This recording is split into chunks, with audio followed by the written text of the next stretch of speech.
Halo teman-teman Sobat Indonesia Belajar, kali ini channel Indonesia Belajar kedatangan tamu istimewa yaitu Fakisa Muklis atau biasa disapa Kang Pukis. Kang Pukis adalah seorang dosen di Teknik Fisika Institut Teknologi Bandung dan juga pengelola channel Kelas Terbuka. Nah ini dia tamu istimewa kita. Kang Pukis silahkan untuk menyapa teman-teman Sobat Indonesia Belajar. Halo semuanya, Sobat Indonesia Belajar ya. Salam kenal nih semuanya. Mungkin terima kasih kepada Kang Budi ya. Saya panggilnya apa ya? Kang Budi aja ya. Boleh. Oke, boleh ya, Kang Budi aja ya. Terima kasih kepada Kang Budi nih yang udah mengundang ya di Indonesia Belajar kali ini. Jadi ya ini kebetulan ya saya udah pulang juga ke Bandung ya, ke Indonesia. Jadi sekalian lah gitu. Biar kalau biasanya kalau anak-anak pada ngajakin ngobrol tuh suka beda waktu ya. Jadi di sininya udah malam gitu ngajak ngobrol, sayanya udah tidur di sana. Udah duluan soalnya waktunya gitu. Gitu, Kang Budi, hatur nuhun. Jadi ya betul, saya adalah dosen sekarang, aktifnya sebagai dosen ya, utamanya di Teknik Fisika Institut Teknologi Bandung. Nah, dan juga sebagai kontributor ya dan pengurus di kelas terbuka begitu. Begitu Kang Budi. Oke, sekalian ini untuk menyapa welcome back untuk Kang Pukis ke Indonesia lagi. Iya, terima kasih, terima kasih. Waduh, Oke. lumayan lah. Oh ya, teman-teman, kalau melihat data statistik, sebenarnya audiens channel Indonesia Belajar juga cukup banyak yang menjadi viewers di channel Kelas Terbuka. Dan memang Kang Pukis sendiri sudah banyak di-request nih oleh Sobat Indonesia Belajar untuk hadir di sesi podcast Indonesia Belajar. Nah, dalam sesi podcast Oh. kali ini, kita akan ajakkan Pukis untuk bincang-bincang seputar Kelas Terbuka. Jadi sebenarnya udah banyak nih Kang yang penasaran seputar kisah di balik Kelas Terbuka ini. Gitu. Kisah klasik dong. Betul. Banyak yang penasaran soalnya. Oke. Nah, Oh gitu, oleh boleh. karenanya kalau nggak keberatan nih, mungkin Kang Pukis bisa dong diceritakan ke teman-teman Sobat Indonesia Belajar kisah di balik lahirnya channel Kelas Terbuka, Kang. Oh gitu ya, boleh. Jadi sebenarnya ini adalah mungkin yang udah datang ke podcast ini juga mungkin punya punya jawaban yang sama gitu. Adalah mungkin dari keresahan ya, dari keresahan. Nah sebenarnya kalau saya sendiri sebenarnya bukan keresahan atas apa yang terjadi mungkin di Indonesia ya, tapi lebih keresah ke diri sendiri sih sebenarnya. Oke. Jadinya curhat malah ya. Nah, Kenapa jadi tuh, kan Kang? dulu ya. Jadi dulu kan sebelum kuliah kan ke Australia itu tahun 2017 ya.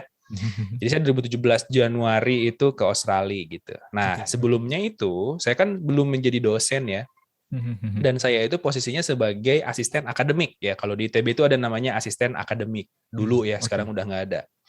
Nah, itu tuh kita kerjanya adalah membantu dosen gitu ya. Ya palu gada lah, palu mau gua ada gitu kan. Jadi kalau disuruh apa ya apa ngerjain gitu kan. Nah, dan enjoy sih misalkan kayak ngajar di kelas, terus ngebantuin bimbingan yang tugas akhir gitu ya. Nah, waktu ke Australia itu ada yang saya rasa ada yang hilang gitu. Itu Oke. adalah wah ngajar saya jadi hilang kan gitu. Nah, terus di sana tuh udah ditawarin gitu kan. Oh, ditawarin untuk ngajar di sana gitu, jadi asisten di sana gitu. Terus saya pikir biasa. Wah, kalau saya ngajar orang orang sini, saya bikin pinter orang sini dong. Kenapa saya nggak bikin pinter orang Indonesia aja gitu. Terus gimana Betul. caranya ya? Nah, dulu masih terbatas ya, masih terbatas gadget gitu. Jadi kayak belum punya mic gitu kan, belum komputer juga masih seadanya. Dulu saya masih pakai ini loh, Kang. MacBook White 2009, kebayang nggak? Saya Oh, berangkat ke sana tuh, wow. serius. Dan itu perangkat pertama digunakan untuk merekam itu, Kang? Bukan, bukan. Bukan. Nah, jadi Oke. waktu itu tuh udah banyak kan mahasiswa yang kayak bimbingan gitu, bimbingan, bantuin gitu kan. Saya ninggalin Oke. soalnya bimbingan, anak bimbingan gitu ya. Nanyain, waduh gimana nih ya caranya gitu. Terus akhirnya saya lagi waktu itu ngerjain assignment buat kayak semacam matrikulasi Oke. dari Australia Award ya, saya waktu itu beasiswanya, jadi ada acara itu. Nah, di situ tuh ya nggak tahu ya, mungkin udah takdirnya gitu. Si laptop saya yang MacBook White 2009 itu kena ketumpahan sama jus. Wah, jus Oh. mangga waktu itu. Wah, itu udah lah, nggak bisa lah, sticky ya, semuanya udah nggak bisa dikerjain lah gitu. Waduh, gimana nih? Oke. Waduh ya. Terus kan dulu kan ini ya, mau nungguin ini. Waktu itu 2016 itu MacBook ya. Ingat ya MacBook Pro yang baru itu kan baru keluar tuh, MacBook Pro. Yep. Nah, saya tuh aslinya mau beli itu gitu, MacBook Pro waktu itu yang touch bar ya. Nah, pas di sana tuh ngeliat touch bar udah nyobain gitu. apa sih ini kok aneh banget gitu. Udah nunggu aja. Saya mikirnya nunggu aja nggak jadi beli waktu itu. Oke, oke. Akhirnya gara-gara itu rusak, terus saya mikir, waduh, masa saya harus beli MacBook Touch Bar sih? Enggak. Cari kan iseng kan. Cari deh yang dulu kan kayak masih hype ya, yang MacBook Yap, yap. 2012 itu loh, yang bisa di-upgrade Betul, RAM-nya. betul, betul. Saya lihat, wih murah nih 4,5 juta kan kalau di Indonesiain. Wah udah beli dah, beli aja. Pas beli, wih bisa ngerekam nih QuickTime-nya. Nah di situ saya pikir, wah udahlah saya rekam aja, bikin screencast. Dulu kan mikirnya, wah mirip-mirip nih sama New Boston ya dulu ya, Bucky Oh iya, Roberts tuh, pakai yang Roberts, sering betul, bikin betul. video. Karena saya dulu juga belajar dari dia. Nah Oh saya sama belum kalau tahu gitu tuh kan. di Indonesia ada siapa yang bikin tutorial apa gitu, saya belum tahu gitu. Nah, terus akhirnya dari situ udah saya bikin lah ya, terus pikir, aduh, keluarlah di situ nama kelas terbuka gitu. Saya mikirnya ya udahlah ini kayak kelas di kelas gitu ya. Saya bikin ya udahlah terbuka gitu, bikin kelas terbuka. Nah, di situ saya mungkin karena background saya tuh dulu sempat juga ngoding sempat, terus freelance design sempat juga gitu Oke. zaman-zaman kuliah dulu. Akhirnya saya seriusin tuh. Jadi belum launching sebelum semua jadi gitu. Saya bikin logo jadi, udah jadi gitu kan. Oh, oke, Bikin oke. thumbnail jadi gitu. Terus bikin apa kayak tag-nya apa ya gitu. Jadi kayak diniatin lah gitu, diniatin. Oke, oke, oke. Iseng-iseng padahal karena mungkin stres ya S3 ya. Kerjaannya stres. Stres tuh. Udahlah gitu bikin jadi aja tuh. Pertamanya saya bikin MATLAB kan, emang di jurusan saya pakai MATLAB di teknik Yap, yap, fisika. yap. Udah bikin itu aja udah. Nah lama-lama wah kok asik ya gitu ya. Nah udah dari situ udahlah langsung muncul bikin apa gitu. Itu jadi kelas terbuka tuh pertama adalah keresahan atas pengen ngajar, yang kedua adalah keresahan karena laptopnya kebanjur sama jus gitu. Oke, oke, oke. Aduh, Wah, kayak ini gitu menarik banget kan. nih, menarik banget. Tapi memang Itu kalau dilihat juga logonya kelas terbuka itu cukup unik kalau menurut saya. Mungkin bisa juga nih Kang diceritakan nih makna di balik logo dari kelas terbuka ini nih Kang. Nah, itu ya. Jadi dulu tuh kan saya selalu berpikir ya, saya tuh kenapa sih senang ngajar gitu. Oke. Nah, mungkin salah satunya itu saya senang ngajar karena saya senang belajar, itu dia Kang. Yep, yep. Jadi saya tuh mungkin orang-orang gitu ya, misalkan di kelas gitu, ini anak-anak kenapa nggak ngerti ya? Mungkin mereka nggak baca buku gitu. Nah, saya yang baca bukunya, saya baca buku gitu. Terus saya gimana caranya saya ngajarin ini jadi lebih mudah buat orang lain gitu kan. Yep, yep. Nah, makanya awalnya itu dari ada gambar buku ya. Di situ ada gambar buku gitu. Nah, buku itu adalah sumbernya. Nah, terus ada daun kan. Nah, daun itu justru itu adalah mungkin saya bisa ibaratin itu adalah sesuatu yang bisa dikonsumsi oleh orang dengan lebih mudah gitu. Bukan bukunya, tapi mungkin intisari dari si bukunya. Makanya namanya ada gambar daun itu kan. Gitu. Oke. Jadi ya sebenarnya dari situ sih. Jadi sebenarnya lebih kalau orang nanya ya, weh Kang bisa semuanya udah belajar dari mana? Dari buku. Karena itu masalahnya tuh orang-orang tuh pada nggak belajar dari buku kan. Betul. Gitu. Itu yang jadi masalah. Jadi saya jadi jembatan lah istilahnya waktu itu tuh mikirnya. Logonya gini aja gitu. Jadi Oke. Wah, ini menarik banget sih.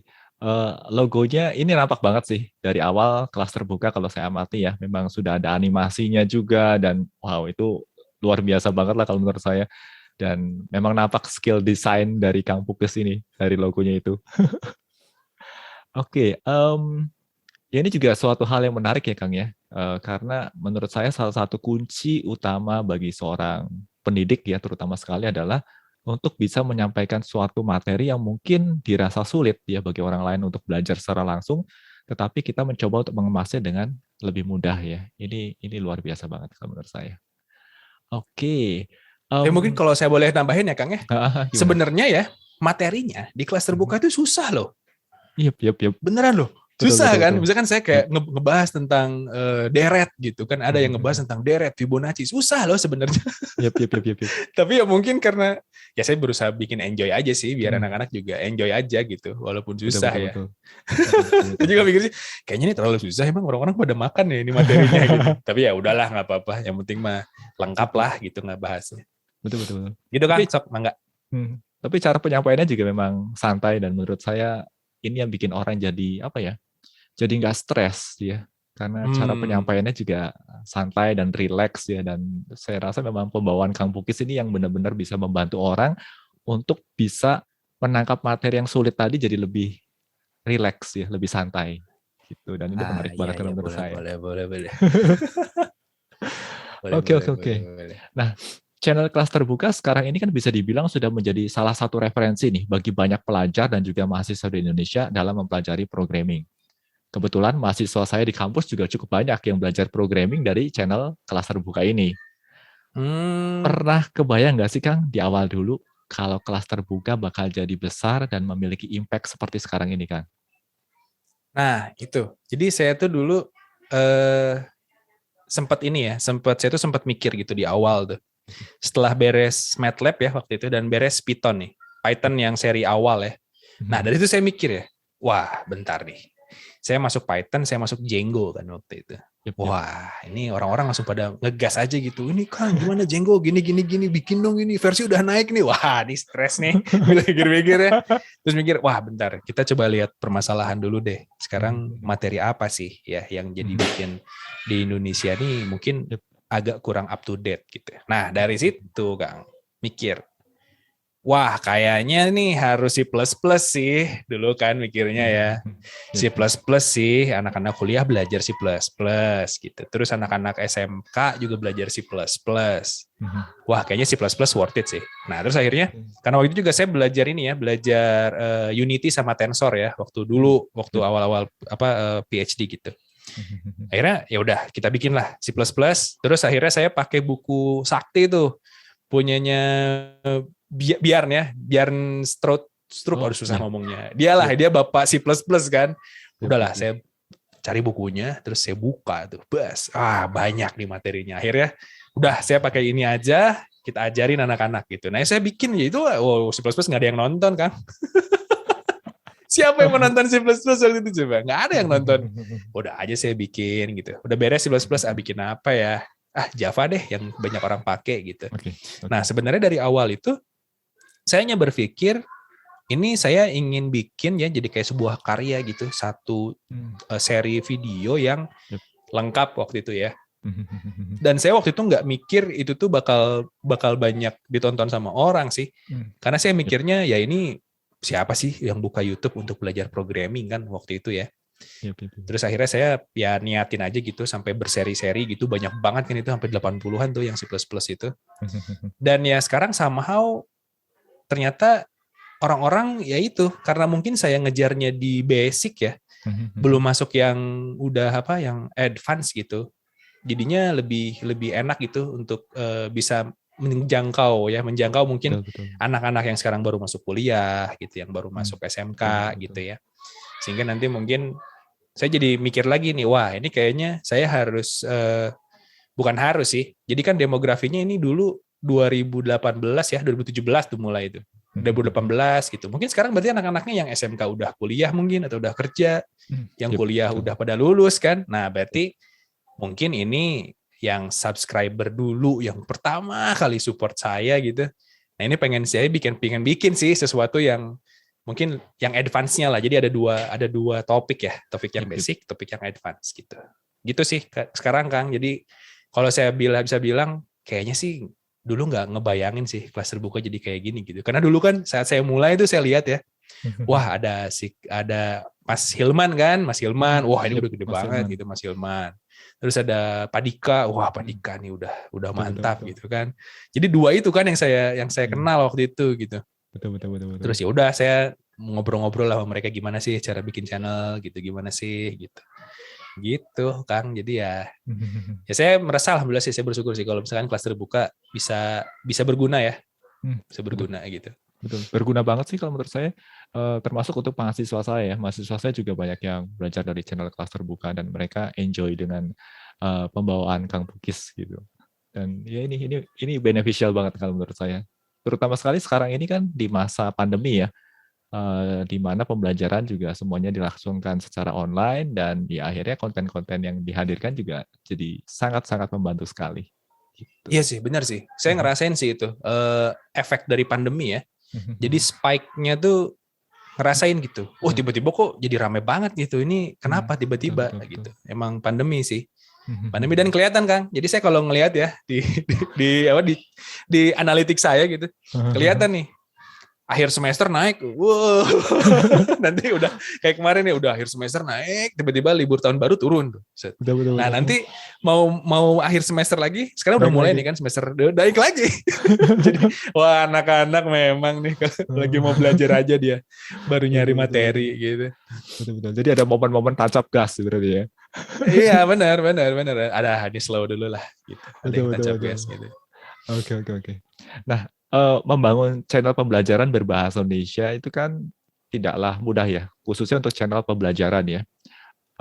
Kalau tidak keberatan, mungkin Kang Pukis bisa menceritakan nih, tantangan-tantangan apa saja sih yang Kang Pukis temui ya, terutama sekali di masa-masa awal membangun channel kelas terbuka ini, Kang. Ini sih kalau saya lihat ya, eh, kalau berbahasa Indonesia itu khususnya ya untuk apalagi yang channel belajar gitu, itu adalah susah untuk mendapatkan exposure dari mahasiswa sebenarnya atau dari orang Indonesia ya. Yep. Karena kita terlalu banyak, terlalu ribut gitu di sosial media itu. Kebayangin Kang, ada sekitar 275 juta ya orang Indonesia gitu. Nah, yang aktif itu mungkin sekitar berapa ya? 10 jutaan lah ya yang anak mudanya gitu, yang aktif di sosial media ya, yang aktif loh, bukan yang konsumsi ya, yang aktif bikin konten dan sebagainya. Nah, itu jadinya kita susah gitu untuk berkembangnya karena saat kita mau mencari audiens itu susah untuk yang konten belajar ya. Nah, kecuali memang ada orang yang sengaja untuk mencari konten pembelajaran gitu, Kang. Betul. Nah, karena itu yang jadi dilema ya. Nah, saya juga paham sih kenapa banyak di Indonesia sekarang jadi banyak course-course berbayar ya, course-course berbayar gitu, dibandingkan dengan free content yang ada di YouTube ya, atau kita sebutlah di YouTube gitu. Nah, itu karena memang saking ceruknya sangat kecil ya, sangat ya tipis gitu, nggak susah gitu kita mencari orang-orang yang ingin belajar gitu, sehingga menjadi sesuatu yang mungkin apa ya, bisa dibilang scarcity itu apa, yang susah untuk dicari ya, si materi yang free bahasa Indonesia gitu, itu susah jadinya. Nah, tapi saat kita sudah bisa men-touch itu, orang-orang jadi aware gitu. Gitu. Jadi jadinya semua orang jadi tahu kayak Pak Dika ya. Pak Dika kan semua orang jadi tahu gitu. Pokoknya kalau ngomongin web, pokoknya Pak Dika udah aja gitu. Kayak gitu. Jadi memang harus lambat banget gitu. Kita harus maraton gitu ya untuk membangun si konten pembelajaran ini gitu, sehingga orang-orang pada aware dengan si kontennya. Nah, yang mungkin juga jadi tantangan adalah kayak gini, Kang. Saya juga dulu kan berpikir ya, wah kita bikin konten yang berbayar deh gitu ya. Nah, tapi kan orang-orang nggak tahu isinya itu kayak apa gitu. Iya kan? Betul. Sama aja kayak saya tuh dulu juga sempet gitu Kang, kayak belajar beli buku bahasa Indonesia yang programming gitu. Misalkan di satu toko buku lah ya. Nah itu kan kita kayak nggak tahu nih, kalau belum ada sampul yang dibuka, kita nggak akan beli loh. Yakin saya. Nunggu dulu. Kalau ada sampul yang kebuka nih, nah saya baca dulu ya. Oh bagus nih, baru saya beli yang judulnya sama kan gitu ya realitanya kan. Gitu. Iya, jadi memang susah kan kalau di Indonesia ya bikin bikin konten pembelajaran khususnya untuk yang bahasa Indonesia ya. Gitu, baik yang berbayar ataupun yang free ya. Menurut saya sih susah, effortnya lumayan. Betul. Padahal effort untuk membuat materinya juga nggak sedikit itu ya Kang ya. Maksudnya secara waktu dan energi itu kan lumayan juga ya untuk membuat sebuah video pembelajaran ya. Betul. Ya harapannya nanti makin lebih baik ke depannya. Semoga terutama sekali generasi-generasi muda kita ya, harapannya nanti mereka juga jadi lebih aware tentang pentingnya belajar dan manfaat dari konten-konten pembelajaran. Jadi jangan sampai jadi konsumen konten-konten entertainment terus nantinya ya. Tapi itu dia. Itu bisa berbahaya nanti masa depan bangsa mau dibawa kemana nantinya ya toh? Benar. Oh, sama ini juga Kang, jadi anak-anak kita nih ya, mungkin seluruh warga Indonesia lah. Jadi saat ada konten ya yang berbayar begitu, ya memang pendidikan itu harus mahal, karena kalau pendidikan itu murah, jadinya murahan, sayang gitu. Nah, saya mungkin ya Pak Dika gitu dengan ya Kang Hilman, Mas Hilman gitu ya yang bikin konten gratis gitu. Dengan modal kalian bikin cari kuota dan akses internet gitu kan. Itu sebenarnya sudah ada juga, ya udah syukur gitu. Karena Yap, yap. pekerjaan kita utama tuh bukan di YouTube gitu. Saya bukan Betul, betul. YouTuber gitu. Jadi kalau misalkan Betul, betul, betul, saya betul. di sini saya nggak bilang saya YouTuber gitu. Saya Yap. hanya orang yang punya kegiatan utamanya adalah ngajar, terus iseng-iseng bikin YouTube, udah gitu. Bukan sebagai YouTuber sebenarnya. Betul, betul, betul, Jadi betul. kalau ada pressure gitu ya, wah kenapa sih jarang update? Ya karena pekerjaan saya bukan YouTube gitu. Jadi dan ini juga Betul, kan betul, betul, betul. gratis gitu ya. Jadi ya udah gitu. Betul, betul, Ya betul, udah betul. santai aja gitu. Saya toh kita juga santai gitu, nggak ngupload juga santai gitu kan. Nggak yang kayak, Betul, aduh belum betul, betul. upload nih, belum beresin jatah ngupload gitu. Nggak juga gitu. Betul, betul. Ya, ya, ya. Dan kita bukan tipikal orang yang panik dengan AdSense ya, Kang ya. Iya juga gitu. Nggak panik lah, biasa aja gitu Betul, kan. betul, Nggak yang betul, betul. kayak kalau kata orang Jawa tuh apa ngoyo gitu. Harus upload, harus apa gitu. Betul, betul. Tapi juga bukan berarti materi yang dibuat juga asal ya. Karena apa ya? Gitu. Karena kita juga melakukannya, kita membuatnya juga karena memang kita senang ya dengan itu ya, dengan Benar, benar, aktivitas betul, mengajar itu betul. sendiri ya. Yap, yap, yap, yap, yap, yap. Oke, oke, oke. Nah, Kang Pukis ini juga kan seorang dosen nih. Kalau boleh tahu, Mm-mm. seberapa jauh sih video-video pembelajaran yang Kang Pukis hasilkan melalui channel kelas terbuka dalam menunjang peran Kang Pukis sebagai seorang pengajar di kampus nih, Kang? Oke. Nah ini kan sebenarnya kalau misalkan dilihat historinya YouTube duluan ya, sebelum dosen ya. Ah, betul, betul, betul, betul. Betul, Iya kan? betul, betul, Nah, betul. di sini tuh saya kebetulan masuk ke kampus gitu. Nah, situ disuruh mengajar pengenalan komputasi. Oke, oke, oke. Memang pengantar programming gitu. Dan wah cocok nih dengan saya gitu kan. Jadi saat masuk juga apa sih programmingnya gitu, bahasanya Python kan. Pilih Python atau MATLAB. Nah, kita pilih Python. Oke. Terus ya udah emang udah inline aja gitu. Jadi enak gitu ya. Nah, dan terus juga saya juga mengampu kuliah di Internet of Things ya, di IoT, IoT. di sistem IoT untuk di teknik fisika kan kita belajar pengukuran dan kontrol juga gitu, IoT telemetering ya. Nah itu juga ya sebenarnya masih inline gitu dengan masih di seputar programming juga gitu. Betul, betul. Nah sebenarnya yang bikin jadi mungkin saya merasa wah kok jadi gini ya, itu adalah cara ngajar saya Kang. Jadi cara ngajar saya di Oke. YouTube sama saya di kelas itu sama loh. Oke, Jadi oke, oke. nggak ada dua persona yang dosen gitu ya. Saya di sini Oke, oke, oke. ya beda gitu. Enggak. Jadi memang ya udah gitu di kelas juga ngobrolnya ya santai aja gitu. Kadang lebih seru kan jadinya saya malah jadi lebih semangat gitu saat ngajar di kelas gitu karena ada orangnya kan. Yep, Nah, yep, saya yep. bisa Betul, betul, langsung betul. aja gitu nunjuk orang gitu. Kamu coba kerjain. Bisa nggak? Nggak bisa. Nah, nggak bisa kan belajar makanya. Yep, Jadi yep, saya yep, yep, jadi yep.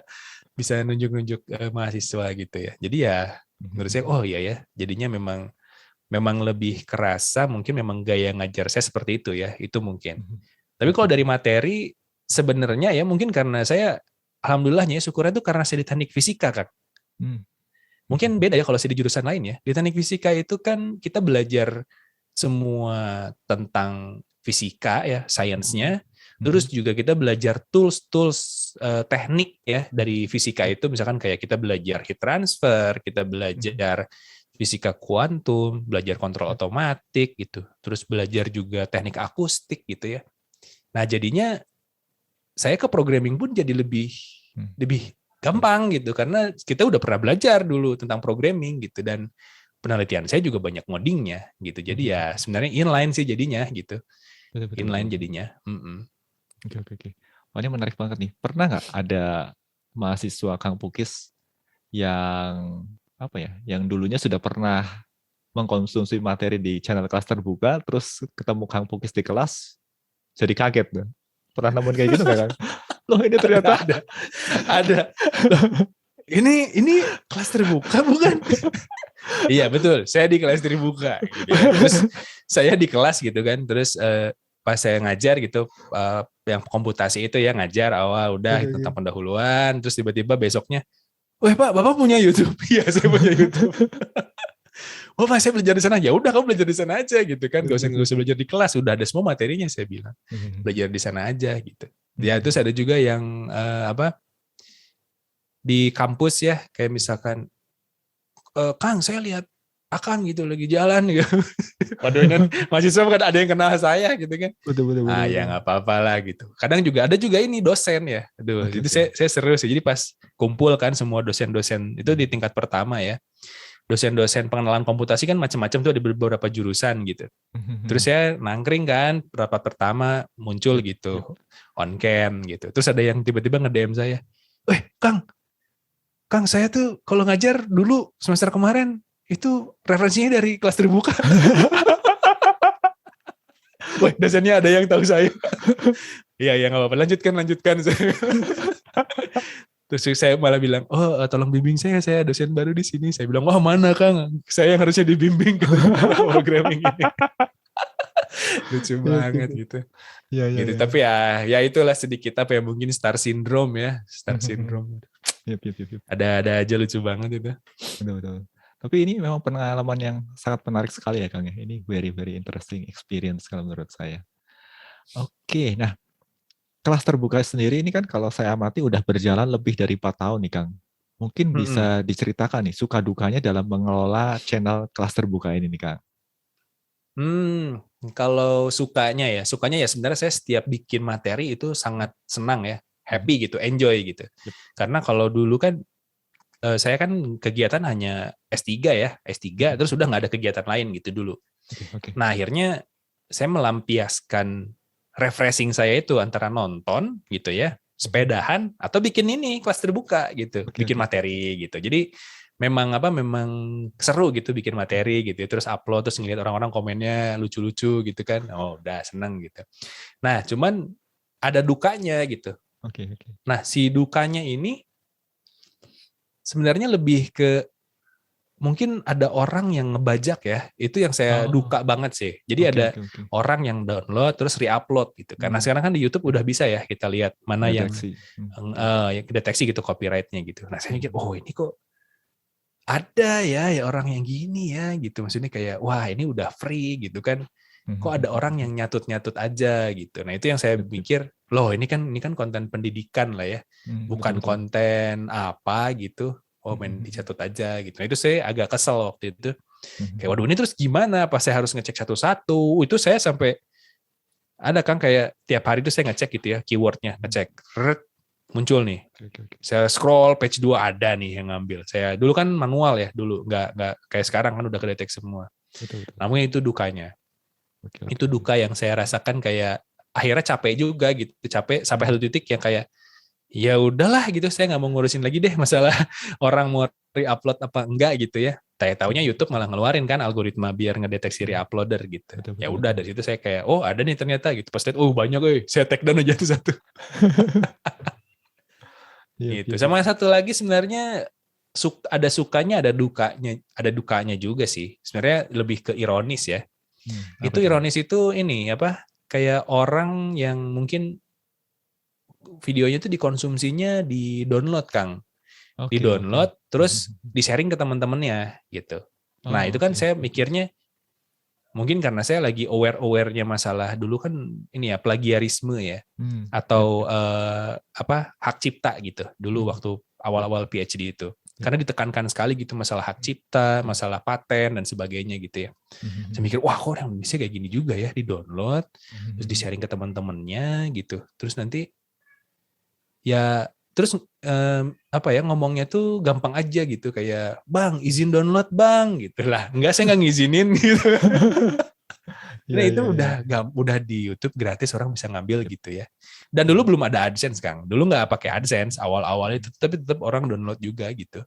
Oke, oke, oke, oke. Wah, saya pikir wah ini ternyata di Indonesia saya baru ngerasain gitu ya sebagai konten kreator Kang kayak wah ini baru saya Betul, loh betul, gitu yang betul. ngerasain diginiin apalagi musisi gitu kan. Betul, Apalagi betul, betul, orang-orang yang betul. bikin film gitu. Jadi saya lebih Betul, betul, betul. jadinya lebih menghargai kreasi lah Betul, betul. kreasi-kreasi orang gitu karena ini saya terjun ke sini ya ke Hmm. bikin konten gitu Betul, gitu betul, sih itu betul. jadi pengalaman lah ya dan sekarang Hmm. kalau saya sekarang dalam posisi ya udahlah nggak apa-apa lah silahkan aja lah kalau mau pada download gitu saya juga toh yang nanggung kalian juga gitu bukan saya gitu saya udah sering ngomong tapi ya udahlah Iya, iya, iya, iya. udah aja. Ya ini memang ironi ya, sesuatu hal yang menurut saya patut disayangkan dan tadi yang Kang Pukis sampaikan juga itu saya sangat sependapat sekali sih. Saya juga sejak mengelola channel YouTube ini dan sejak menghasilkan beberapa karya di channel YouTube ini, saya juga jadi mulai makin bisa menghargai yang namanya karya. Ya, jadi mungkin kalau menurut saya seseorang tuh baru benar-benar bisa menghargai karya orang lain sewaktu kita juga berkarya ya Kang ya. Betul sekali. Dan ketika Benar-benar. kalau kita malah meremehkan karya orang lain, itu justru tidak akan pernah menjadikan diri kita itu bisa berkarya nantinya. Jadi ya sesuatu hal yang harus hati-hati sih kalau menurut saya ini mengenai ini gitu. Benar. Jadi Benar, karena ya kebayang Kang udah capek ngedit, udah betul, bikin betul. logo, udah bikin apa, terus di copy sama orang. Betul. Ah ya udahlah gitu. Jadi ya udahlah. Ya, Pelajaran ya. jadi pelajaran buat saya juga gitu, buat kita semua juga gitu. Yep. Wah, itu kalau ngobrol sama Pak Dika mah udah capek kali Pak Dika dengerin saya gitu, curhatan gitu. Pak, ini di-download gimana, Pak? Iya. Terus Pak Dika mah, udahlah saya mah udah enggak ini gitu kan sama si Pak Dika, udah CS-an lah. Kayak udahlah saya mah udah capek kan si Pak Dika. Iya sih. Betul. Ya saya juga udah sampai di titik capek sih sebenarnya. Terutama sekali ya itu yang ketika merespon request untuk download dan lain-lainnya itu. Iya. Ya oke lah, mungkin apa ya? Mungkin tingkat awareness-nya belum di satu titik tertentu mungkin ya. Dan ya harapannya setelah mendengar obrolan kita ini tingkat awareness-nya bisa meningkat nih Kang. Betul. Iya sih, dan sebenarnya sih ini ya bisa nampak juga kok seberapa sih seorang content creator itu menyukai dan mencintai apa yang dia garap ya. Kalau saya lihat dari konten-konten di kelas terbuka ataupun di channel web program Unpasnya Pak Dika ataupun di sekolah codingnya Kang Hilman ya itu nampak jelas kok passion dari seorang content creator dalam menghasilkan sebuah video pembelajaran itu benar-benar well prepared dan well presented kalau menurut saya. Dan itu butuh effort yang nggak sedikit kalau menurut saya. Terima kasih loh. Saya jadi merasa tersanjung disebut kayak gitu. Jadi ini saya ngomong apa adanya juga dan saya juga makin menyadari bahwa ya membuat video pembelajaran itu tidaklah mudah ya. Iya, saat pandemi ini gini ya, tiba-tiba harus bikin video ya. Nah, betul. Bener kerasa pasti nih. Dosen-dosen kerasa kan jadi banyak ya. Iya, kerasa bikin materi. Tapi udah bikin materi jadi enak. Kalau boleh tahu nih Kang, selama 4 tahun secara konsisten menghasilkan materi-materi pembelajaran berkualitas dan dibagikan secara gratis melalui YouTube. Kalau boleh tahu, apa sih yang memotivasi Kang Pukis dalam mengelola channel kelas terbuka sampai sekarang ini nih Kang? Kalau saya motivasinya sebenarnya dulu ya, sekarang masih sih. Itu adalah memberikan alternatif dan tekanan sebenarnya Kang. Memberikan alternatif pembelajaran ke anak-anak dan memberikan tekanan ke institusi Kang. Jadi saya ingin memberikan tekanan. Sebenarnya ini saya jujur banget ya. Jadi gini keras nih. Saya bikin materi itu misalkan contohnya kayak C++ gitu ya. Saya C++ saya pakai C++ 2017 itu ya. Jadi yang baru gitu, yang ke waktu itu baru. Nah di situ tuh banyak yang masih belajar kayak, Bang ini kenapa nggak bisa pakai Borland? Gimana kalau di Dev C++ gitu sih? Itu zaman kapan ya masih pakai itu aja gitu? Kayak wah ini bahaya nih, maksudnya anak-anak juga jadi nggak tahu gitu. C++ pakai buat apa gitu kan? Jadinya taunya ya konsep aja gitu, gimana looping, gimana. Tapi kan nanti kalau anak-anak tiba-tiba disuruh ngoding pakai C++ pakai apa gitu kan bingung. Nah itu saya memberikan tekanan itu gitu dan memberikan penjelasan yang lebih detail ya mungkin. Nah jadi memberikan tekanan ke pendidik-pendidik yang mungkin mengampu kuliah atau mata pelajaran yang sama gitu. Jadi saya kasih alternatif nih anak-anak tuh lebih bisa belajar di sini loh daripada mungkin di sekolah atau di kuliah gitu. Nah, sebenarnya memberikan tekanan. Nah, somehow ini tuh memberikan juga tekanan gitu ya, kayak wah ini ternyata dosen-dosen juga, saya ada beberapa dosen yang bilang terima kasih atas materinya, saya jadi bisa belajar dan menyampaikan lebih mudah ke anak-anak gitu ya. Tapi ada yang malah dosennya suruh nyemplungin anak-anaknya ke video pembelajaran di kelas terbuka. naruhin nim absen. Coba Iya, itu juga absen nim kejadian sekian. benar-benar. Aduh, kok ini aneh banget gitu. Ini dosennya malah menggunakan video saya buat di kelas kan. Maksudnya saya bukannya malah jadi happy ya kan. Kalau mungkin Yep. logikanya harusnya happy gitu. Wah, materi saya dipakai di kelas nih. Keren ya. Enggak, malah saya jadi miris gitu. Loh, kok dosennya malah nyuruh anak-anaknya ke sini gitu. Ya harusnya kan enggak gitu. Betul. Hadir Pak. Ini siapa? Hadir ke siapa? Saya bilang absen Pak. Waduh, absen saya bilang. Jadi di kolom komentar tuh penuh dengan nomor induk mahasiswa ya Kang ya. Nah itu, aduh. Iya. Itu yang bikin agak miris ya. Jadi kayak waduh ini. Terus ada yang ini apa?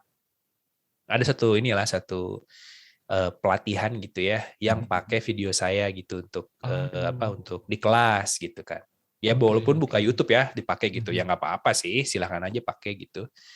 Nah ini yang tadi itu yang, aduh, saya jadi miris itu. Iya. Itu jadi apa?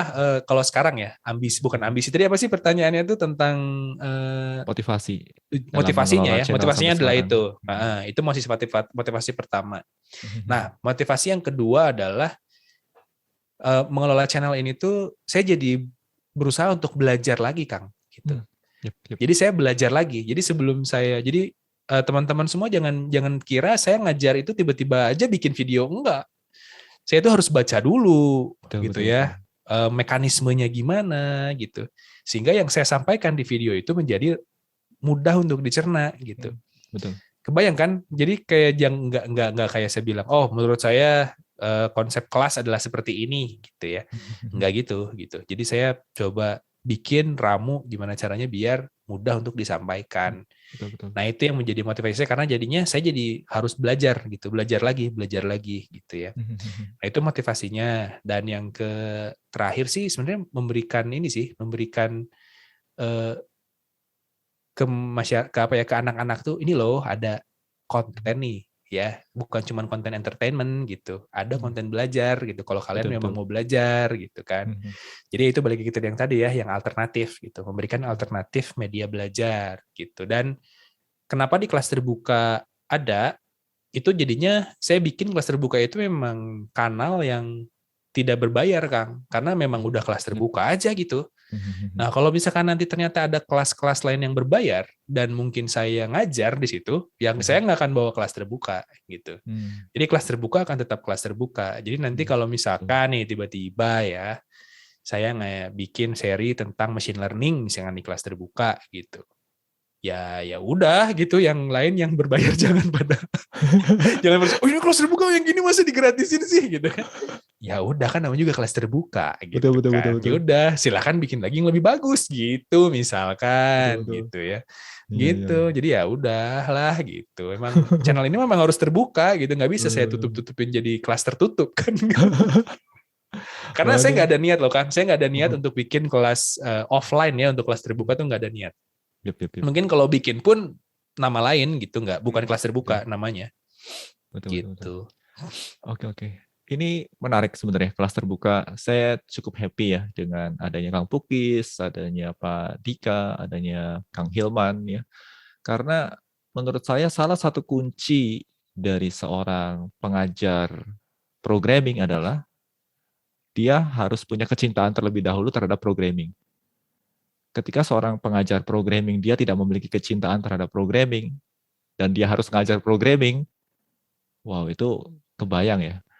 Menurut saya itu bisa jadi apa ya, malapetaka ya. Karena kan nanti mahasiswanya jadi stres kan, maksudnya si pengajarnya nggak enjoy dengan programming, dia ngajarin programming ke students yang baru belajar, studentsnya kan pasti jadi stressful banget kan, dan nggak akan enjoy ya. Gitu. Dan ya ini makanya dengan adanya Kang Pukis yang kelihatan banget lah kalau Kang Pukis ngajar programming kan memang enjoy dengan programming dan bisa melihat dan menunjukkan sisi fun dari programming, itu kan sesuatu hal yang luar biasa banget dan memotivasi banyak students kalau menurut saya gitu. Tapi kadang-kadang saya juga ngerasa kayak saya tuh ngetawain diri sendiri tahu kalau lagi ngedit ya, lagi ngedit gitu kayak ini saya ngapain sih, kok kayak ngelenong banget gitu. Ngobrol sendiri, kadang saya suka ketawa-ketawa sendiri gitu pas lagi ngedit gitu. Aduh, saya tuh ngapain, tapi udahlah nggak apa-apa, yang penting happy gitu kan. Betul. Iya. Yang penting ada sisi enjoyment-nya, dan sisi enjoyment-nya Iya, itu iya. nampak jelas kok di kelas terbuka, itu nampak jelas banget itu. Oke. Wah, berarti Kang Kang Budi udah banyak nonton dong video-video saya dong. Iya dong. Iya dong. Baiklah. Makanya saya juga merekomendasikan ke mahasiswa saya juga ini. Oh, gitu. Iya. Gitu. Karena kan Oke. kayak topik Python itu kan di channel Indonesia Belajar kan nggak ada topik Python dasar kan ya. Pengenalan Python tuh nggak ada. Hmm. Jadi ya beberapa mahasiswa saya memang kesulitan di Python dasarnya, ya rekomendasi saya pasti kelas terbuka gitu. Oke. Nah, eh, topik bahasan utama di channel kelas terbuka ini kan terkait programming nih Kang. Mungkin Kang Hmm. Pukis bisa juga nih berbagi cerita awal mula Kang Pukis mengenal programming sampai akhirnya in love dengan programming. Dan sekarang bahkan juga mengajar programming di channel kelas terbuka nih Kang. Oke. Ini sejarahnya ya. Jadi sebenarnya saya tuh kalau diurut balik ya, pertama kali saya ketemu dengan programming itu kelas 2 SMA. Oh, Ya, oke. 2 SMA. Dulu inget lah Kang Budi pasti ya, belajar yang namanya Action Script ya, belajar Oh, Flash. Flash. Nah, ya kan pasti tahu nih. Nah, dulu lagi zamannya tuh bikin Oke. animasi kan presentasi pakai Flash. Nah, dulu masih Action Script 2 ya. Action Script 2 itu masih dia masih scripting lah, masih go to, bikin variabel lokal di satu keyframe gitu ya, bikin animasi. Nah, itu saya jadi menarik gitu, bikin looping, bikin rumus is in is out ya, easing in movement tuh kayak ada easing in gitu jadi melambat, easing out gitu ya. Wah, ini seru nih karena dulu saya juga kan suka fisika ya, bikin wah ini ternyata rumus fisika nih bisa dipakai buat easing in easing out. Wah, ya keren banget gitu kan. Nah, itu keren lah pada masanya ya. Nah, tapi kan dulu sekolah dulu kan nggak belajar programming ya, kita susah. Orang punya komputer aja masih susah gitu. Nah, barulah di tahun berapa itu dulu 2005 itu keluarlah ActionScript 3. Nah, angkat tangan karena udah pakai objek kan. Dia pakai objek sama event base. Nah, akhirnya nggak mungkin tuh, nggak masuk lah karena belum pernah belajar kan. Udah, nah dari situ udah jalan lewat aja ya programming. Nah, saya sempat juga tuh beli buku PHP ya. Makin pusing. Apa sih ini PHP? Harus install banyak banget gitu kan, terus baca HTML dulu, harus belajar CSS dulu gitu. Apalagi dulu kan kita pakai XML gitu ya. XHTML. Waduh, ini apa sih? Ya udah skip dulu. Nah, skip masuk kuliah kan. Nah, waktu kuliah itu tuh saya diajarin di jurusan saya itu Java. Dari dasar sama OOP-nya, sama object oriented-nya. Nah, dari situ tuh mulai ngerasa, wih, programming menarik nih gitu kan. Menarik nih. Terus akhirnya tapi dari situ saya malah implementasinya banyaknya di MATLAB ya. Di MATLAB karena kita kan di teknik ya, nggak pakai tuh Java gitu, nggak pakai. Kecuali kalau bikin aplikasi lah dulu ya, zamannya Linux lagi gila-gilanya tuh. Kita pasti kalau bikin aplikasi Java pasti tuh. Nah, akhirnya dari situ saya belajar MATLAB, terus akhirnya, nah dari sini MATLAB kan berbayar ya. Nah, mulai mencari nih alternatif apa ya yang kita bisa pakai gitu. Nah, waktu itu muncullah Octave, muncul Python awal-awal muncul, Node.js mulai muncul kan. Karena Node.js tuh ada npm-nya yang bisa kita install juga. Ternyata di sana juga ada kayak library buat matrix, buat apa gitu ada. Nah, akhirnya mulai ngulik tuh. Jadi ngulik banyak hal gitu. Bikin simulasi pakai HTML5 dulu ya, keluar gitu. Biar kita bisa bikin di website gitu ya, di Moodle waktu itu di e-learning, biar anak-anak aksesnya gampang gitu kan untuk simulasi. Nah, disitulah saya mulai terbuka karena dulu kan internet juga makin maju ya dulu ya. Kita punya laptop gitu. Tahun 2007 tuh semua orang mahasiswa kayaknya punya laptop deh. 2007, 2008 itu mulai explore tuh kan, Nah, akhirnya terekspos lah dengan hal-hal ini gitu banyak gitu. Nah, dari situlah Kang, jadi mulai ngerasa, wih, programming asik ya gitu kan. Bikin website sendiri gitu, bikin soket ya, web soket buat chatting. Dulu tuh pakai Node.js gitu kan, iseng-iseng aja bikin, bisa nih gitu. Itu modul apa dulu, Arduino ya, modul kirim dong gitu, GPRS gitu, pakai web soket bisa dikirim gitu kan lewat server kebetulan di ITB kan gampang ya, kita mau buka IP public, portnya buka aja buat WebSocket, gitu kan gampang itu, nggak harus langganan VPS apa gitu ya, bisa dibukain, bukain. Nah dulu IoT-IoT-an tuh dulu udah bisa tuh ngirim data dari GPS itu kan ngoding semua ya isinya ya. Nah itu jadinya saya merasa wah ini ngoding tuh jadi seru gitu ya. Karena mungkin pendekatannya fun ya. Beda ya mungkin kalau yang belajarnya di informatika, pasti kan pendekatannya itu rumus ya. Rumus, pseudocode gitu. Ujiannya di kertas ya. Bikin program. Terus gimana cara tahu ini salah ya? Debug sendiri. Debug sendiri di kertas kan stres ya. Jadi belajarnya stres gitu. Nah mungkin karena saya belajarnya fun, jadinya saya mungkin jadi ini ya, jadi in love gitu sama programming gitu, Kang Budi. Oke. Wah ini menarik banget ya. Kalau saya dulu waktu PhD itu sempat dealing dengan IoT juga. Tapi itu justru membuat saya lumayan stressful itu, Kang. Karena menurut saya debugging di hardware tuh sulit gitu, Kang. Kadang-kadang tuh suka bingung ini aplikasinya nggak behave sesuai dengan ekspektasi. Dan saya jadi bingung nih, ini kesalahannya di code-nya kah atau di hardware failure-nya kah gitu. Dan itu sangat-sangat bingung sekali kalau bagi saya.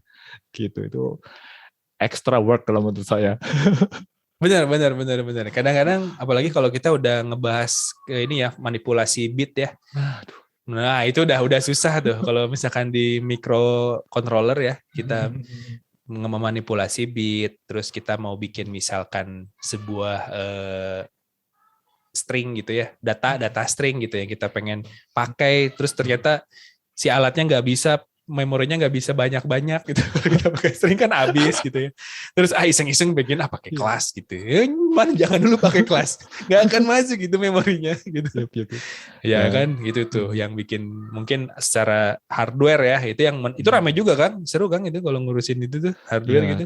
Seru, tapi ya itu kalau saya sih kayaknya enggak deh.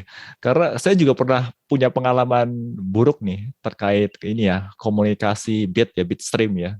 Karena saat itu saya nggak punya pengetahuan terkait apa sih perbedaan antara little endian dengan big endian. Dan itu benar-benar problematik banget kalau buat saya saat itu. Dan wow, itu itu pengalaman buruk kalau buat saya. Kalau saya pengalaman buruknya ini, Kang, komunikasi serial, Kang. Oke. Nah, komunikasi serial kan ada header paket ya. Jadi ada paket data yang dikirimin gitu. Nah, kita tuh harus ngidentifikasi mana paket header, mana address, mana data gitu kan. Dan kita nggak tahu ini tuh apa ya komunikasinya gitu. Itu harus kita baca. Nah, itu yang bikin capek sih dulu itu. Dan kita juga harus tahu kan rate-nya berapa, data yang masuk. Betul. Itu masa-masa painful dulu saya. Saya pernah ngalamin yang kayak gitu juga. Dan sampai-sampai itu loh, karena kan dulu ada perangkat yang yang dia itu drivernya hanya jalan di salah satu operating system tertentu saja, dan saya harus running di operating system yang minimalis ya, yang Linux minimalis. Nah, artinya kan saya harus menerjemahkan itu ya, komunikasi di original drivernya seperti apa, dan harus di tapping itu. Jadi kalau di networking itu kan ada yang kayak Wireshark ya, dan ini Wireshark untuk komunikasi serial USB itu loh.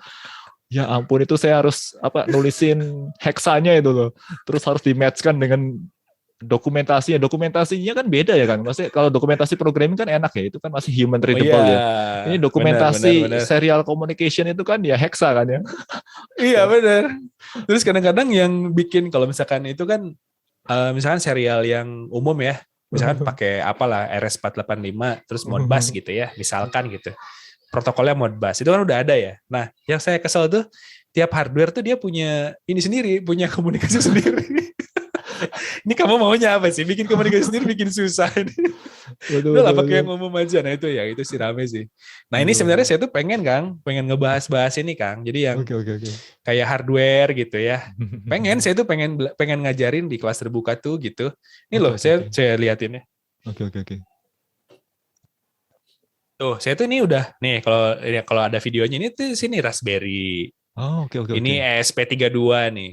Ini mainan-mainan semua nih yang bisa kita ulik gitu.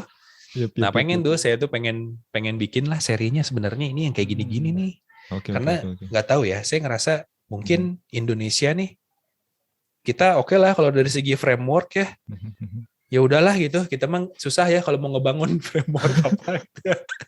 Nah ini nih IoT ini kita kan anak-anak kita tuh seneng ngulik ya, bikin alat apa gitu. Terus juga misalkan pengen bikin di rumah lah, bikin pintu otomatis atau apa tuh bisa gitu. Yep, Nah yep, mungkin yep, yep. ini lebih menarik gitu. Kita Yep, tuh yep. kayaknya ya, saya pikir gitu. Nah nggak tahu juga nih. Kalau Yep, yep. menurut Kang Budi nih, sih saya jadi malah nanya ya. Kalau saya bikin ya, bikin nih Yep, seri yep. tentang hardware gitu, bikin ini gitu itu gimana ya? Seru Kayaknya nggak sih? bisa jadi menarik juga sih ya kalau saya amati ya, karena memang belum banyak yang garap juga. Dan ya kalau saya amati juga dengan pembawaan Kang Pukis di channel kelas terbuka, kayaknya mana tahu Kang Pukis juga bisa mengobati traumatik saya nih sebenarnya terkait dengan hardware.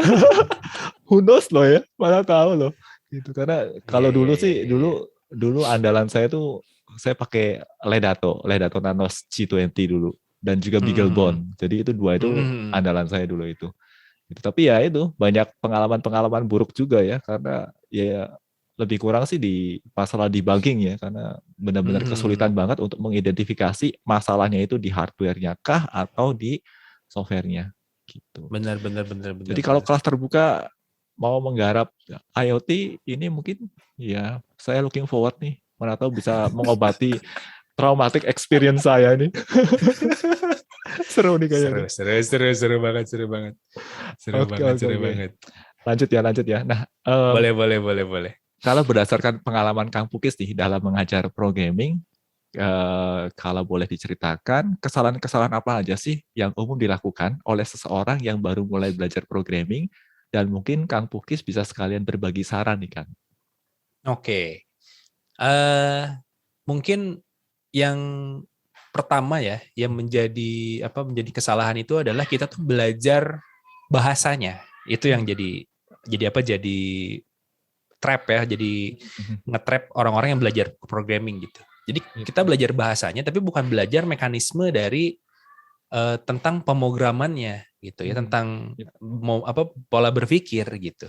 yep, yep. Karena sebenarnya dari belajar ngoding itu kita tuh belajar pola berpikirnya ya. Nah, Betul, betul. ini yang menjadi mungkin juga kesalahan juga ya dari tutorial-tutorial programming itu langsung masuknya ke bahasa pemrograman. Tapi yang kita lihat kalau misalkan di jurusan informatika gitu ya, mungkin tahun pertama tuh mereka lebih banyak bikin flowchart daripada belajar bahasa. Itu yang harus ditekankan gitu. Nah, kita harus lihat berkaca dengan itu ya, karena kan ini udah kurikulum yang udah matang lah ya di Indonesia tentang teknik Betul. informatika ini gitu. Nah, kita justru harus belajar itu adalah pola berpikirnya, bukan bahasanya. Betul, Karena kalau betul. bahasa mah ya bisa dipelajari, tapi kalau pola berpikir itu yang susah, itu yang harus dilatih. Betul, betul, Nah, betul, itu betul. yang harus pemahaman pertamanya itu adalah kita belajar teknik pemrogramannya, bukan belajar bahasanya. Itu yang pertama. Betul, betul. Nah, terus yang kedua, kalau kita belajar programming, ya kita harus belajar tools-tools yang berhubungan dengan programming. Misalkan kita tahu tools itu ada flowchart, ada class diagram, ada use case gitu ya. Nah, itu yang harus kita pelajari juga, jangan hanya jago di pemrograman aja. Karena Betul. nanti itu menjadi jebakan juga gitu saat kita udah tahu satu pemrograman, apalagi kalau kita belajar framework ya, ini lebih lebih ngeri lagi nih. Saat kita belajar framework, kita hanya tahu framework itu aja gitu. Dan kita hanya tahu kalau bikin gini, gini, bikin gini, gini. Tapi nggak tahu mekanismenya tuh di belakangnya kayak apa gitu. Jadinya ya terjebak di satu framework, kalau dikasih framework yang lain malah bingung. Nah itu klasik nih, orang Indonesia ini klasik banget. Ya kan? Klasik banget tiba-tiba nih, ini Python, nih ada Java, pakai bahasa Java ya gitu. Terus bingung, aduh gimana Pak, saya nggak bisa Java. Tapi kan kamu bisa programming. Harusnya lihat Java dikit juga udah bisa kali, Betul, gampang betul. gitu ngelihatnya, bener nggak? Terus misalkan dari React, terus asalnya pakai Angular gitu. Lah kan sama-sama aja ini, cuman beda mungkin ada arrow-nya atau apanya gitu ya. Nah, Yep, itu yep. yang bikin hanya beda di situ aja toh mekanismenya sama gitu, apa yang dikejarnya itu sama. Nah, itu yang harus mungkin kita sebagai orang yang belajar programming itu harus sadar di bagian situnya. Karena kalau kita mengejar belajar teknologinya, nggak akan ada habisnya. Kamu misalkan ya, kita belajar sekarang React versi berapa nih, tiba-tiba semester depan ada React yang baru gitu kan, harus belajar lagi gitu. Nah enggak, bukan itu yang harus kita kejar. Yang harus kita kejar itu kita paham tentang MVC, kita paham, templating kita paham, yang gitu-gitu yang harus dikejar gitu. Kita paham mungkin ada gimana caranya bikin asynchronous request gitu ya. Nah, kita paham. Nah, kayak gitu-gitu yang harus dipelajari sebenarnya. Gitu, jangan bahasanya mah gitu-gitu aja sih. Yakin saya mah. Bener ya, itu ya kayaknya. Betul. Sependapat banget ini. Oke. Oh ya Kang, selama masa pandemi ini kan terjadi banyak sekali perubahan nih, termasuk juga di dunia pendidikan ya. Nah, kalau menurut pengalaman Kang Pukis sejauh ini ya, bagaimana sih masa depan online education di Indonesia pasca pandemi nanti, khususnya untuk computing education atau edukasi terkait dengan pemrograman ini, Kang? Pemrograman ya. Nah ini saya juga, saya pengen ngomong sih di sini ya, tapi takut gimana sih sebenarnya. Gini, kita ya harus sadar kalau misalkan computing ini itu sudah menjadi basic needs. Itu yang paling pertama. Sekarang udah bukan lagi matematika, fisika, bahasa Indonesia, bahasa Inggris ya. Sekarang udah basic needs skill set itu adalah pemrograman gitu. Ngoding itu dari pola berpikir secara komputasi itu harusnya dari kecil itu harus sudah dipupuk gitu ya. Nah, jadi dari segi pembelajaran computing ini ya itu akan sangat berkembang pesat. Pertama ya, mungkin ini saya agak bercanda aja ya. Karena mungkin sekarang bisnis worriness di Indonesia sangat tinggi ya. Misalkan kayak orang tua worry gitu, aduh anak saya nggak bisa ngoding nih, ayo sekolahin ngoding. Padahal masih umur 5 tahun misalkan kan. Worry gitu dengan anak, aduh nanti anak saya gimana nih kalau nggak bisa komputer gitu kan. Akhirnya dilesin lah pemrograman gitu. Worriness kan yang dibayangin. Nah itu udah mulai muncul di mana-mana ya. Nah saya lihat kalau dari segi computing sih bakal berkembang ya. Ini di Indonesia ini gitu. Apalagi di pembelajaran online ya, edukasi. Betul. Nah cuman yang nanti jadi permasalahan adalah sampai kapan si pembelajaran online ini kita punya yang namanya adalah R&D division di pembelajarannya, Kak. Karena kita mungkin ya kalau sekarang ini kita tuh diajarkan di online ini itu hanya sebagai user. Hanya sebagai user, ya kan? Misalkan kita ada framework, nanti ada tutorial framework apa gitu ya. Nanti ada tutorial apa gitu. Nah, kita belum sampai di mungkin misalkan apa gitu ya. Saya juga bingung sih. Kayak misalkan mungkin ada satu kelompok gitu yang memaintain sebuah framework gitu, yang memang inovasi R&D arahnya gitu. Jadi satu kelompok yang arahnya R&D untuk Indonesia karena ini yang justru kita butuhkan ya. Karena kalau dari sekarang ya, dari teman-teman saya yang di startup gitu, beberapa tuh bilang memang di Indonesia ini kita kurang talent. Artinya kurang talent yang memang skill set-nya tuh di piramida. Kalau piramida makanan tuh paling atas gitu. Skill set-nya yang di daerah sini. Nah, kita nggak punya, tapi di bawah itu kita banyak banget gitu. Yang jago framework banyak gitu kan, yang jago DevOps banyak, tapi kalau kita udah ngomongin teknologi yang udah di atas, nah ini tuh nggak ada gitu. Kenapa? Karena justru yang ngajarin juga nggak ada di kita. Gitu kan, nggak ada yang ngajarin. Nah, sekarang gimana caranya nih? Orang-orang ini gitu ya, ada satu tempat yang ngeriset gitu, meriset dan menumbuhkan skill ini karena itu sih Kang yang jadi yang jadi di kita tuh kan di kita tuh nggak semuanya diajarkan untuk menjadi developer, bener-bener developer ya, yang kayak mendevelop teknologi gitu. Betul. Kita adanya mendevelop website gitu kan, mendevelop aplikasi gitu, tapi bukan mendevelop teknologinya. Nah itu yang belum ada ya di kita. Saya kira sih, betul. Mungkin ada ya beberapa, cuman mungkin mereka sibuk dengan kerjaan di sana gitu, nggak sempat ngajarin kita yang ada di akar rumput ini. Iya kan, iya kan, ya itu yang mungkin kedepannya nih. Ya ini harus ada sih kalau ingin berkembang terus ya. Kalau enggak kita akan terjebak di tutorialnya ya pasti nanti ada framework baru, nanti tutorial tentang itu gitu. Nanti Betul, ada betul, betul. TensorFlow, ada library baru, ya tutorial tentang itu lagi gitu kan. Udah Betul, aja di betul, situ betul, muter-muter, betul. kita lama-lama user aja terus gitu. Nggak mendevelop apa-apa jadinya Indonesia nih. Ya Gitu butuh sih Kang. sesuatu yang lebih higher level ya sebenarnya di sini ya. Ya, apakah mungkin nanti kita misalkan ada satu tempat wadah gitu ya, yang bikin mungkin mendevelop talent ini, nanti ada satu lagi wadah yang dimana tuh ini mengulik teknologi yang ada di luar gitu ya. Apa sih yang bisa Betul, kita aplikasikan di Indonesia? Nah itu mungkin yang harus ada ya di Indonesia. betul. Kalau saya sih jujur, kalau saya emang nggak bisa, nggak siap karena saya di akademisi nih. Di Yep, yep, akademisi yep. kan nggak bisa gitu. Kayak saya udah punya topik penelitian sendiri.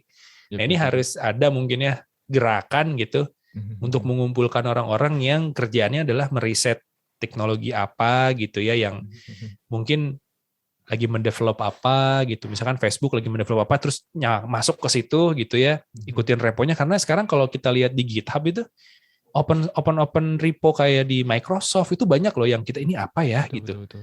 Kalau iseng masuk itu bisa ini loh, bisa oh ini misalkan 2 tahun lagi, 3 tahun lagi ini bakal kepake nih. Misalkannya library Betul, apa gitu betul, ya. betul. Yang gitu-gitu, Kang. Betul, Mm-mm. betul. Dan juga kan sekarang perusahaan-perusahaan teknologi sebenarnya sudah open ya. Jadi kan majority kan mereka bikinnya kan open source ya dan juga open platform ya. Ya, yang perlu kita siapkan adalah ya tadi ya, sekelompok orang ya atau organisasi yang memang berfokus untuk melakukan eksplorasi di cutting edge teknologi tadi ya sebenarnya. Iya, benar itu. Betul, Nah, betul, betul. sekarang juga startup di Indonesia di kita udah mulai sih sebenarnya ya. Yep, yep, yep. Cuman sejauh apa juga saya belum belum Hmm, tahu sih yep. gitu. Belum Oke, tahu. oke. Oke, oke, oke. Kalau Oh ya, itu berhasil ya, saya optimis loh. Di hmm, komputasi di Indonesia akan jauh-jauh lebih maju daripada sekarang. betul, betul, betul, Hmm. betul banget. Oke, oke, Ki. Oh ya teman-teman, Kang Pukis ini kan baru saja menyelesaikan studi doktoralnya di University of New South Wales, Australia nih. Selamat nih Kang, sebelumnya nih Kang. Luar biasa banget Siap. ini. Terima kasih. Oh ya Kang, mungkin bisa sedikit bercerita juga nih terkait research project yang Kang Pukis garap selama PhD ini Kang. Ya. Jadi saya waktu kemarin itu topik penelitiannya itu seputar swarm robotik ya. Nah, Oke. swarm robotik ini adalah sebuah kelompok robot ya disebutnya itu, dia secara sistem kontrol atau kendalinya itu tidak terpusat. Nah, kalau Oke. misalkan kita sering nonton film gitu ya, kan biasanya kalau ada robot-robot kecil tuh yang terbang gitu ya, biasanya ada command center ya, atau kita sebut sebagai mothership gitu, si kapal yang induknya gitu. Nah, kalau kita kapal induknya kita hancurin, semuanya pada mati tuh. Nah, di swarm robotik ini nggak ada kapal induknya. Jadi semuanya itu ngobrol aja gitu satu sama lain. Nah, jadinya kita anggap sebagai entity di dalam sebuah grup gitu ya, tidak ada controller utamanya. Nah, ini kita sebenarnya memimik kejadian yang ada di hewan ya. Kayak Oke. misalkan semut, kan mereka berkelompok gitu ya. Nggak ada tuh yang nyuruh mereka jalan kemana, nggak ada. Mereka kolektif aja gitu bekerja. Nah, saya tuh di situ ya. Jadi mendevelop gimana caranya mereka itu bisa sharing informasi atau strategi ya dengan menggunakan algoritma evolutionary ya, pakai epigenetik nih Kang. Jadi Oke. ini lumayan ya. Saya 4 tahun aja masih pusing gitu sampai sekarang ini. Saya tuh ngerjain tuh gimana sih sebenarnya. Siap, siap, siap, siap, siap, siap. Nah itu yang dibuat. Jadi AI sebenarnya basicnya adalah AI, artificial intelligence ya. Terus juga pakai yang namanya reinforcement learning ya. Jadi Oke. itu kayak cabangnya dari machine learning, pakai reinforcement learning tapi di levelnya agent. Jadi agent-agent ini dia saling bekerja dia nyari experience gitu ya, di pengalaman di misinya, terus nanti mereka saling bertukar si strateginya. Nah, itu yang saya lakukan. Jadi sebenarnya kalau dirinci lagi, yang saya kembangkan itu adalah sebenarnya algoritma yang agent based algoritma ya. Jadi Yep. agent algoritmanya gimana, nanti dia cara komunikasi dengan yang lain juga gimana gitu. Oke, oke, oke. Itu yang saya develop Kang kemarin Kang. Oke, oke. Makanya sama programming jadinya malah makin deket lagi gitu. Betul, betul, betul, betul, betul. Ya, karena kan untuk mensimulasikan kan pasti butuh dituliskan dalam code ya. Oke, oke, Iya oke. benar. Wow, ini interesting banget ya. Dan memang topik-topik penelitian terkait nature inspired itu menarik ya. kayak particle swarm optimization, ya, genetic Ya, ya, algorithm, ya. ya itu interesting banget ya. Jadi kita tuh diajak untuk melihat lagi dan belajar ya dari alam sekitar kita ya sebenarnya. Luar biasa banget ini. Oke, oke, oke. Nah, ini lanjut lagi nih, ngomongin terkait studi lanjut nih. Lingkungan dan budaya studi di Australia kan tentunya cukup berbeda ya bila dibandingkan dengan kultur studi di Indonesia. Setelah kembali ke Indonesia, kultur studi seperti apa aja sih yang ingin Kang Pukis bawa dan perkenalkan ke mahasiswa Kang Pukis di kampus nih, Kang? Hmm. Yang pertama ya, kalau di Australia itu paling paling kelihatan itu adalah bagaimana mahasiswa itu speak up di kelas. Itu paling Betul, kelihatan banget sih.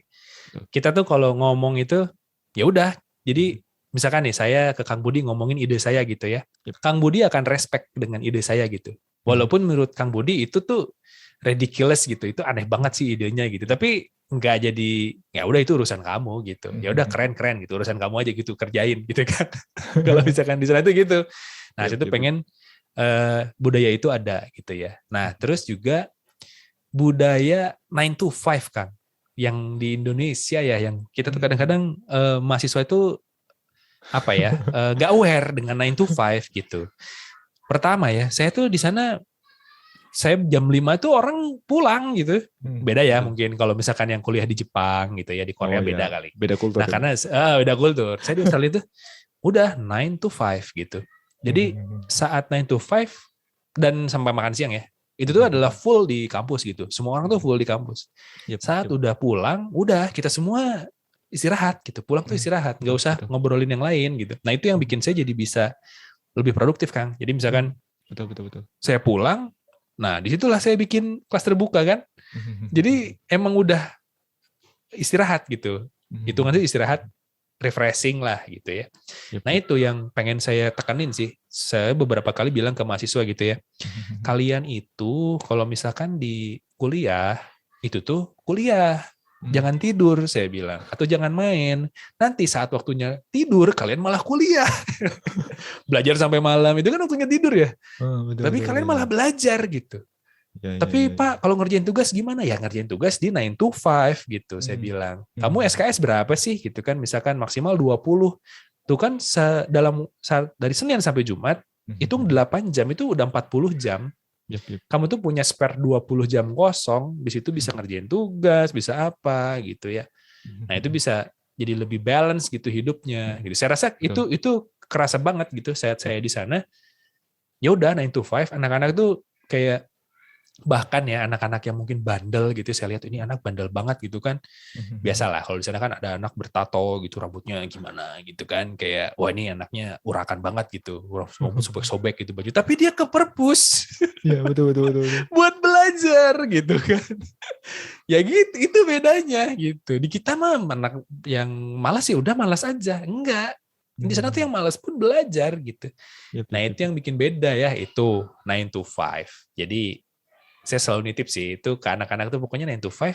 Kalian anggaplah mahasiswa ini sebagai hidup gitu. Kalian belajar itu sebagai hidup gitu. Jadi Yep, jangan yep. sampai di rumah ya ada keluarga kalian, itu haknya keluarga kalian tuh di rumah Betul, itu betul. gitu. Jadi jangan sampai campur-campur lah gitu lah. Saya juga jadi kerasa nih sekarang nih kayak misalkan Sabtu Minggu udah pokoknya Sabtu Minggu ada yang ngubungin saya pasti saya udah ghosting lah, hilang.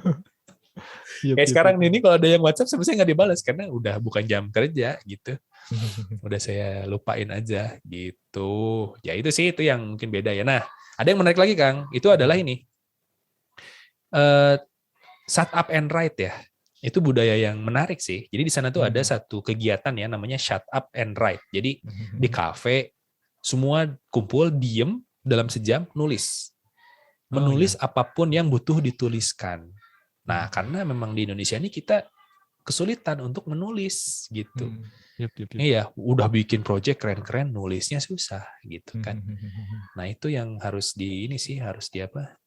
Mungkin ditumbuhkan ya Yep, yep. buat buat kita-kita semua ini gitu. Itu sih Kang, mungkin yang apa yang budaya di sana ya, yang mungkin saya pengennya sih dibawa ke sini ya, biar Betul, betul, anak-anak betul. lebih produktif gitu. Ya benar banget sih ya. Masalah 9 to 5 itu sebenarnya masalah kemampuan dalam memanage waktu ya. Karena eh, Ya 9 to 5 itu merupakan periode di mana kita seharusnya fokus untuk bekerja ya. Dan ya sebisa mungkin jangan distracted ya dengan hal-hal di luar pekerjaan sebenarnya. Kalaupun kita mau melakukan sesuatu hal yang di luar pekerjaan, ya dilakukanlah di luar 9 to 5 tadi ya sebenarnya. Jadi jangan nyampur nantinya.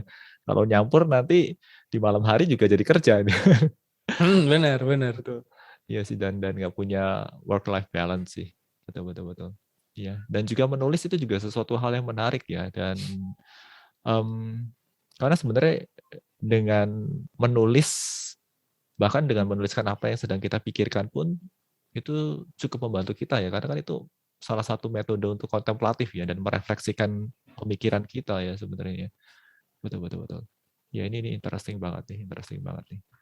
Ya semoga sih nanti mahasiswa bisa ini dapat awareness juga nih dari sesi ngobrol-ngobrol ini, Kang. Saya Oke, banyak berharap ini. siap.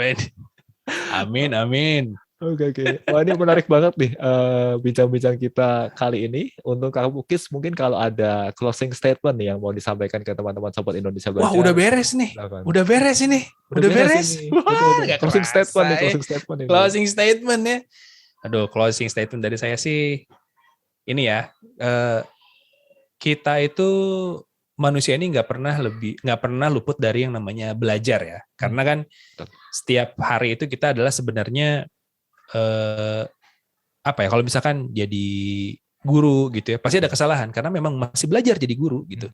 Kalian jadi mahasiswa gitu baru masuk kuliah, pasti kalian itu belajar jadi mahasiswa, jadi terus belajar. Nah, yang jadi masalah itu kalau kita nggak mau belajar ya, karena kan hidup ini pasti akan naik terus jenjangnya gitu.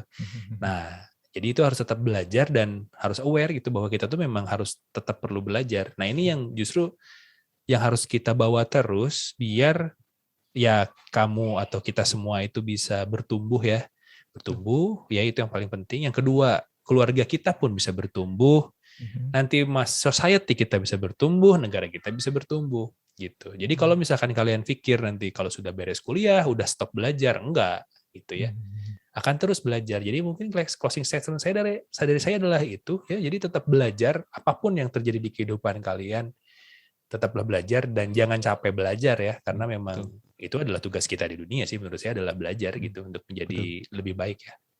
Betul. Oke. Wow, ini luar biasa banget closing statement-nya. Terima kasih banyak untuk Kang Pukis yang sudah berkenan hadir nih di sesi bincang-bincang kita kali ini. Sehat, sukses, dan bahagia selalu tentunya untuk Kang Pukis. Semoga, amin, thank you Kang Bud. Amin ya. Dan semoga apa yang kita perbincangkan di sini ini dapat memberikan manfaat bagi banyak orang dan juga bagi perkembangan dunia IT di Indonesia. Bagi teman-teman yang mendapatkan manfaat dari sesi bincang-bincang ini, teman-teman bisa like videonya. Lalu bagi teman-teman yang belum subscribe di channel Kelas Terbuka, saya sarankan teman-teman untuk subscribe karena ada banyak sekali materi-materi pembelajaran berkualitas terkait programming yang disampaikan oleh Kang Pukis. Saya berani garanti ya, cara penyampaiannya fun banget. Oke, dan akhir kata saya mau tutup sesi bincang-bincang kita kali ini. Jangan lupa titik koma. Oh ya, untuk ini saya udah minta izin loh ke Pak Dika sebelumnya. Bye-bye teman-teman gitu. semuanya.